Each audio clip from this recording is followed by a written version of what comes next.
Hi hello ನಮಸ್ತೆ welcome to Sushma creatives and vlogs. Hope ಎಲ್ಲರೂ ಚೆನ್ನಾಗಿದ್ದೀರಾ ಅಂತ. ನನ್ನ ಪ್ರೀವಿಯಸ್ ವಿಡಿಯೋದಲ್ಲೇ ಹೇಳಿದ್ದೆ, ನಾನು ಅಮ್ಮ ಮನೆಗೆ ಹೋಗ್ತಾ ಇದ್ದೀನಿ ವರಮಹಾಲಕ್ಷ್ಮಿ ಹಬ್ಬಕ್ಕೆ ಅಂತ. ಆಮೇಲೆ ನನಗೆ ವಿಡಿಯೋ ಕಂಟಿನ್ಯೂ ಮಾಡೋದಕ್ಕಾಗಲಿಲ್ಲ. ಇನ್ನು ಈ ಸರಿ ಯಾವುದೇ ಥರ ಕ್ರಿಯೇಟಿವ್ ಆಗಿ ಐಡಿಯಾನ ಇಂಪ್ಲಿಮೆಂಟ್ ಮಾಡೋದಕ್ಕಾಗಲಿಲ್ಲ, ಏಕೆಂದರೆ ಟೈಮ್ ಇರಲಿಲ್ಲ. ಮಧ್ಯಾಹ್ನ ಹಂಗೆ ನಾವು ಹೋಗಿದ್ದಮ್ಮ ಮನೆಗೆ. ನಾನು ಈ ಸರಿ ಏನು ಅಂದ್ಕೊಂಡೆ, ಲಕ್ಷ್ಮಿ ಕೈಗೆ ವೀಣೆ ಕೊಡೋಣ ಅಂತ. ಬಟ್ ಅದು ಸರಸ್ವತಿ ಆಗಿಬಿಡುತ್ತೆ, ಇನ್ನು ಬಂದವರೆಲ್ಲ ಅದನ್ನೇ ಹೇಳ್ತಿರ್ತಾರೆ ಅಂದ್ಬಿಟ್ಟು ಬೇಡ, ಸುಮ್ಮನೆ ಹಾಗೇ ಸ್ಯಾರಿ ಡ್ರೇಪ್ ಮಾಡೋಣ ಸಾಕು ಅಂದ್ಕೊಂಡಿದ್ದೆ. ಆಮೇಲೆ ಸ್ವಲ್ಪ ಖಾಲಿ ಖಾಲಿ ಅನ್ನಿಸ್ತಿತ್ತು. ಸೊ ನಾನು ಲಾಸ್ಟ್ ಇಯರ್ ಅಲ್ಲ, ಅದ್ರ ಲಾಸ್ಟ್ ಇಯರು ಸಂತಾನ ಲಕ್ಷ್ಮಿ ಮಾಡಿದೆ. ಆ ಕೃಷ್ಣ ಡಾಲ್ ಎಲ್ಲ ಚೆನ್ನಾಗಿ ಹಂಗೆ ಇತ್ತು, ಸೊ ಅದನ್ನೇ ಇಟ್ಟಿದ್ದೀನಿ. ಅದಕ್ಕೆ ಸ್ವಲ್ಪ ಡ್ರೆಸ್ನ ಚೇಂಜ್ ಮಾಡಿದ್ದೀನಿ ಅಷ್ಟೇ, ಬೇರೆ ಏನೂ ಮಾಡೋದಕ್ಕೆ ಹೋಗಲಿಲ್ಲ. ಈ ಸರಿನೂ ಅಷ್ಟೇ, ಆ ಸರಿ ಮಾಡಿದಾಗ ಅಂದರೆ ಪದ್ಮಾಸನದಲ್ಲಿರೋ ಅಂಥ ಲಕ್ಷ್ಮಿನ ಮಾಡಿದೆ. ಈ ಸರಿ ದರ್ಬಾರ್ ಸ್ಟೈಲಲ್ಲಿ ಮಾಡಿದ್ದೀನಿ ಅಷ್ಟೇ.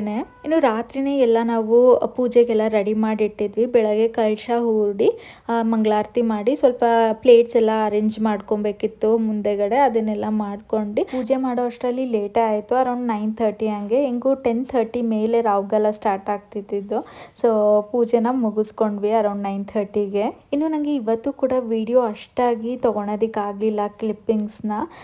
ಈ ವಿಡಿಯೋದಲ್ಲಿ ನಾನು ರೀಸೆಂಟಾಗಿ ನನ್ನ ರೀಲ್ಸಲ್ಲಿ ಶೇರ್ ಮಾಡಿದ್ದೆ ಒಂದು ಮೇಕಪ್ ವಿಡಿಯೋ. ವರಮಹಾಲಕ್ಷ್ಮಿಗೆ ನಾನು ಈವ್ನಿಂಗ್ ರೆಡಿ ಆಗಿದ್ದು. ತುಂಬ ಜನ ಆ ಮೇಕಪ್ ಟ್ಯುಟೋರಿಯಲ್ನ ಕೇಳ್ತಾ ಇದ್ರಿ, ಹಾಗಾಗಿ ಈ ವಿಡಿಯೋದಲ್ಲಿ ಶೇರ್ ಮಾಡ್ತಾ ಇದ್ದೀನಿ. ಇನ್ನು ಯಾರೆಲ್ಲ ನನ್ನ ವಿಡಿಯೋನ ಸಬ್ಸ್ಕ್ರೈಬ್ ಮಾಡ್ತೀರಾ, ನೋಡ್ತಾ ಇದ್ದೀರಾ ಅಂದರೆ ಪ್ಲೀಸ್ ಹೋಗಿ ಸಬ್ಸ್ಕ್ರೈಬ್ ಮಾಡಿ. ಹಾಗೆ ನಮ್ಮ ಮನೆ ಲಕ್ಷ್ಮಿ ಹೇಗೆ ಕಾಣ್ತಿದ್ದಾಳೆ ಅನ್ನೋದನ್ನ ನನಗೆ ಕಮೆಂಟ್ ಮಾಡಿ ತಿಳಿಸಿ, ಆಯಿತಾ. ಇನ್ನು ಪುಟಾಣಿ ಬಾಲಕೃಷ್ಣ ಹೇಗೆ ಕಾಣ್ತಿದ್ದಾನೆ, ಕಮಲ ಇಟ್ಕೊಂಡಿದ್ದಾನೆ, ನೀವು ಅಬ್ಸರ್ವ್ ಮಾಡಿದ್ರೆ ಹೇಗೆ ಬಂದಿದೆ ಅನ್ನೋದನ್ನ ಕಮೆಂಟ್ ಮಾಡಿ ತಿಳಿಸಿ, ಆಯಿತಾ.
ಮತ್ತು ವಿಡಿಯೋನ ಈವ್ನಿಂಗಿಂದ ಕಂಟಿನ್ಯೂ ಮಾಡ್ತಾ ಇದ್ದೀನಿ. ಇದು ಜಸ್ಟ್ ಮಿನಿ ವ್ಲಾಗ್ಸ್ ಥರ ನಾನು ರೀಲ್ನ ಅಪ್ಲೋಡ್ ಮಾಡಿದ್ದೆ. ತುಂಬ ಜನ ಮೇಕಪ್ ಟ್ಯುಟೋರಿಯಲ್ನ ಕೇಳ್ತಾ ಇದ್ರಿ. ಆ್ಯಕ್ಚುಲಿ ಇವತ್ತು ಪ್ರಾಪರಾಗಿ ಮೇಕಪ್ ಅಂತ ಏನೂ ಕೂಡ ಮಾಡ್ಕೊಳ್ಲಿಲ್ಲ. ಮಧ್ಯಾಹ್ನದಷ್ಟರಲ್ಲಿ ನನಗಾಗಲೇ ಕೋಲ್ಡ್ ಸ್ಟಾರ್ಟ್ ಆಗೋಗ್ಬಿಟ್ಟಿತ್ತು, ಸೊ ಇಂಟ್ರೆಸ್ಟು ಕೂಡ ಇರಲಿಲ್ಲ. ಬಟ್ ಒಂದು ಪ್ರಮೋಷನ್ ಇತ್ತು, ಸೊ ಹಾಗಾಗಿ ಮಾಡಲೇಬೇಕಿತ್ತು ಇವತ್ತು ವಿಡಿಯೋ. ಸೊ ಹಾಗಾಗಿ ರೆಡಿ ಆಗ್ತಾ ಇದ್ದೀನಿ. ಜಸ್ಟ್ ನಾನು ನಾರ್ಮಲ್ ಆಗಿ ಸ್ಪಾಂಜಲ್ಲಿ ಬ್ಲೆಂಡ್ ಮಾಡ್ಕೊತೀನಿ, ಬಟ್ ಇವತ್ತು ಬ್ರಷಲ್ಲೇ ನಾನು ಫೌಂಡೇಶನ್ನು ಕೂಡ ಬ್ಲೆಂಡ್ ಮಾಡ್ತಾ ಇದ್ದೀನಿ. ಇನ್ನು ಇವತ್ತು ಯೂಸ್ ಮಾಡಿರೋವಂಥ ಪ್ರಾಡಕ್ಟ್ಸ್ನೆಲ್ಲ ನಾನು ಡಿಸ್ಕ್ರಿಪ್ಷನ್ ಬಾಕ್ಸಲ್ಲಿ ಹಾಕಿರ್ತೀನಿ ಆಯಿತಾ. ಈಗ ಅಫೋರ್ಡಬಲ್ ಪ್ರೈಸಲ್ಲೂ ಸಿಗುತ್ತೆ, ಯಾಕಂದರೆ ಅಮೆಝಾನ್ ಸೇಲ್ ನಡೀತಿದೆ. ಸೊ ದ್ಯಾಟ್ ನೀವು ಈಗ ಪರ್ಚೇಸ್ ಮಾಡಿದರೆ ಈ ಎಲ್ಲ ಪ್ರಾಡಕ್ಟ್ಸು ಕೂಡ ಅಫೋರ್ಡಬಲ್ ದಿ ಬೆಸ್ಟ್ ಪ್ರೈಸಲ್ಲೇ ಸಿಗುತ್ತೆ. ಹಾಗೆ ನಾನೇನು ಅಂಥ ಎಕ್ಸ್ಪೆನ್ಸಿವ್ ಪ್ರಾಡಕ್ಟ್ಸ್ ಏನು ಯೂಸ್ ಮಾಡೋದಕ್ಕೆ ಹೋಗಲ್ಲ, ಎಲ್ಲದೂ ಕೂಡ ರೀಸನೇಬಲ್ ಪ್ರೈಸಲ್ಲೇ ಇರೋ ಅಂಥದ್ದು. ಹಾಗೆ ನನಗೂ ಕೂಡ ಅಷ್ಟೊಂದೇನು ಮುಖ ಡಾರ್ಕ್ನಿಂಗೆ ಆಗಿರಲಿ, ಪಿಗ್ಮೆಂಟೇಷನ್ ಇಲ್ದಿರೋದ್ರಿಂದ ಜಸ್ಟ್ ರೀಸೆಂಟಾಗಿ ಒಂದು ಪಿಂಪಲ್ ಆಗಿಬಿಟ್ಟಿತ್ತು, ಅದನ್ನು ಕವರ್ ಮಾಡೋದಕ್ಕೆ ಅಂತ ನಾನು ಕನ್ಸೀಲರ್ನ ಹಾಕಿದ್ದೀನಿ. ಹಾಗೆ ಹೇಳಿದೆ ಅಲ್ವಾ, ಇವತ್ತು ಯಾಕೋ ಇಂಟ್ರೆಸ್ಟ್ ಇರಲಿಲ್ಲ ರೆಡಿ ಆಗೋದಕ್ಕೆ, ಸೊ ಬೇಗ ಆಗುತ್ತೆ ಅಂತ ನ್ಯೂಡ್ ಲಿಪ್ಸ್ಟಿಕ್ನೇ ನಾನು ಐ ಶ್ಯಾಡೋ ಆಗು ಕೂಡ ಯೂಸ್ ಮಾಡಿಬಿಟ್ಟೆ. ಹಾಗೆ ಐಬ್ರೋ ಮಾಡಿಸಿರಲಿಲ್ಲ, ಹಾಗಾಗಿ ಒಂದು ಸ್ವಲ್ಪ ಐಬ್ರೋ ಫಿಲ್ಲಿಂಗ್ನ ಮಾಡ್ಕೊಂಡಿದ್ದೀನಿ. ತುಂಬ ಜನ ಈ ಐಬ್ರೋ ಫಿಲ್ಲಿಂಗ್ದು ಕೂಡ ಕೇಳ್ತಾ ಇದ್ದೀರಾ, ಅದನ್ನು ಕೂಡ ನಾನು ಡಿಸ್ಕ್ರಿಪ್ಷನ್ ಬಾಕ್ಸಲ್ಲಿ ಹಾಕಿರ್ತೀನಿ, ಚೆಕ್ಔಟ್ ಮಾಡಿ. ಇನ್ನು ನಾನು ಯೂಸ್ ಮಾಡುವಂಥ ಬ್ರಷ್ ಬಗ್ಗೆನೂ ಕೂಡ ಕೇಳ್ತಾ ಇರ್ತೀರಾ, ಅದು ಬಂದು ಸ್ವಿಸ್ ಬ್ಯೂಟಿದು. ತುಂಬಾ ಚೆನ್ನಾಗಿದೆ. ನಾನು ಆಲ್ಮೋಸ್ಟ್ 1.5 ಇಯರ್ಸ್ ಆಯ್ತೇನೋ ಅದನ್ನು ತೊಗೊಂಡು ಯೂಸ್ ಮಾಡೋದಕ್ಕೆ ಸ್ಟಾರ್ಟ್ ಮಾಡಿ. ತುಂಬ ಚೆನ್ನಾಗಿದೆ. ಅದಕ್ಕೂ ಮುಂಚೆ ನಾನು ತುಂಬ ಬ್ರ್ಯಾಂಡ್ಸನ್ನು ಟ್ರೈ ಮಾಡಿದ್ದೀನಿ, ಬಟ್ ನನಗೆ ಯಾಕೋ ಅಷ್ಟಾಗಿ ಇಷ್ಟ ಆಗಿರಲಿಲ್ಲ. ಬಟ್ ಇದು ಎಷ್ಟು ಬೇಕೋ ಅಷ್ಟು ಲಿಮಿಟಾಗಿ ಒಂದು ಪ್ಯಾಕೇಜಿಂಗ್ ಥರ ಬರುತ್ತೆ, ನಾನು ಅದನ್ನು ಕೂಡ ಹಾಕಿರ್ತೀನಿ. ಇನ್ನಿವತ್ತು ಸಿಂಪಲಾಗಿ ಮೇಕಪ್ನ ಮಾಡ್ಕೊಂಡಿದ್ದೀನಿ ಅಷ್ಟೇ. ಕಾಂಟೋರೇ ಆಗಿರಲಿ ಅಥವಾ ಬ್ಲಷ್ ಆಗಲಿ ಏನೂ ಕೂಡ ಯೂಸ್ ಮಾಡಿಲ್ಲ. ಜಸ್ಟ್ ಒಂದು ಲಿಪ್ಸ್ಟಿಕ್ಗೆ ಔಟ್ಲೈನ್ ಮಾಡಿ ಆನಂತರ ಒಂದು ಲೈಟ್ ಕಲರ್ ಲಿಪ್ಸ್ಟಿಕ್ನ ಹಾಕ್ಕೊಂಡಿದ್ದೀನಿ. ಇನ್ನು ಓವರ್ ಆಲ್ ಲುಕ್ ಯಾವ ರೀತಿ ಕಾಣ್ತಿದೆ ಅನ್ನೋದನ್ನು ಕೂಡ ಈಗ ಆಲ್ರೆಡಿ ನೀವು ನನ್ನ ರೀಲ್ಸಲ್ಲಿ ನೋಡಿದ್ದೀರಾ ಅನ್ಕೊತೀನಿ, ಇನ್ಸ್ಟಾಗ್ರಾಮ್ ಫಾಲೋ ಮಾಡ್ತಿರೋರು. ಹಾಗೆ ನನ್ನ ಇನ್ಸ್ಟಾಗ್ರಾಮ್ ಐ ಡಿನೂ ಕೂಡ ಕೇಳ್ತಾ ಇದ್ರಿ. ನನ್ನ ಇನ್ಸ್ಟಾಗ್ರಾಮ್ ಐ ಡಿ ಬಂದು ಸುಷ್ಮಾ ಕ್ರಿಯೇಟಿವ್ಸ್ ಆ್ಯಂಡ್ ವ್ಲಾಗ್ಸ್ ಅಂತಲೇ. ಇನ್ನು ಲಿಶಾ ಪೇಜ್ ಇಲ್ವಾ ಅಂತ ಕೇಳ್ತಾ ಇದ್ರಿ. ಇಲ್ಲ, ಲಿಶು ಪೇಜ್ ಅಂತ ಏನು ನಾವು ಕ್ರಿಯೇಟ್ ಮಾಡಿಲ್ಲ, ಜಸ್ಟ್ ಹ್ಯಾಶ್ಟ್ಯಾಗ್ ಇದೆ ಅಷ್ಟೇ. ಲಿಶಾ ಶರಣ್ ಅಂತ ಹಾಕಿದ್ರೆ ಅವಳೆಲ್ಲ ಫೋಟೋಸ್ ವೀಡಿಯೋಸು ಕೂಡ ನೀವು ನೋಡ್ಬೋದು ಇನ್ಸ್ಟಾಗ್ರಾಮಲ್ಲಿ. ಇನ್ನು ಲಿಶುಗೆ ಒಂದು ಗೌನ್ನ ಪರ್ಚೇಸ್ ಮಾಡಿದ್ದೆ, ಅದನ್ನು ಬೆಳಗ್ಗೆ ಹಾಕ್ಕೊಂಡಿದ್ಲು ಸ್ವಲ್ಪ ಟೈಮು. ಆಮೇಲೆ ನೈಟ್ ಪೂಜೆ ಕುಂಕುಮಕ್ಕೆಲ್ಲ ಕರೆಯೋದಕ್ಕೆ ನಾವಿಬ್ಬರು ಟ್ವಿನ್ನಿಂಗ್ ಥರ ಮಾಡೋಣ ಅಂದ್ಬಿಟ್ಟು ನಾನು ಇದನ್ನು ಸಂಕ್ರಾಂತಿ ಹಬ್ಬಕ್ಕೆ ತೊಗೊಂಡಿದ್ದೆ. ಅವಳಿಗೆ ಲಂಗ ಬ್ಲೌಸು ಅದನ್ನೇ ಹಾಕಿದ್ದೀನಿ. ತುಂಬಾ ಕ್ಯೂಟಾಗಿ ಕಾಣ್ತಾ ಇದ್ಲು. ದೇವ್ರ ಪಕ್ಕ ನಿಲ್ಲಿಸಿ ಒಂದು ಫೋಟೋ ಥರ ತೊಗೊಂಡ್ವಿ ಅಷ್ಟೇ.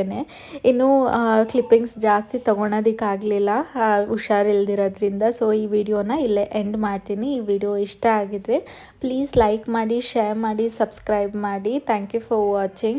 ಬಾಯ್.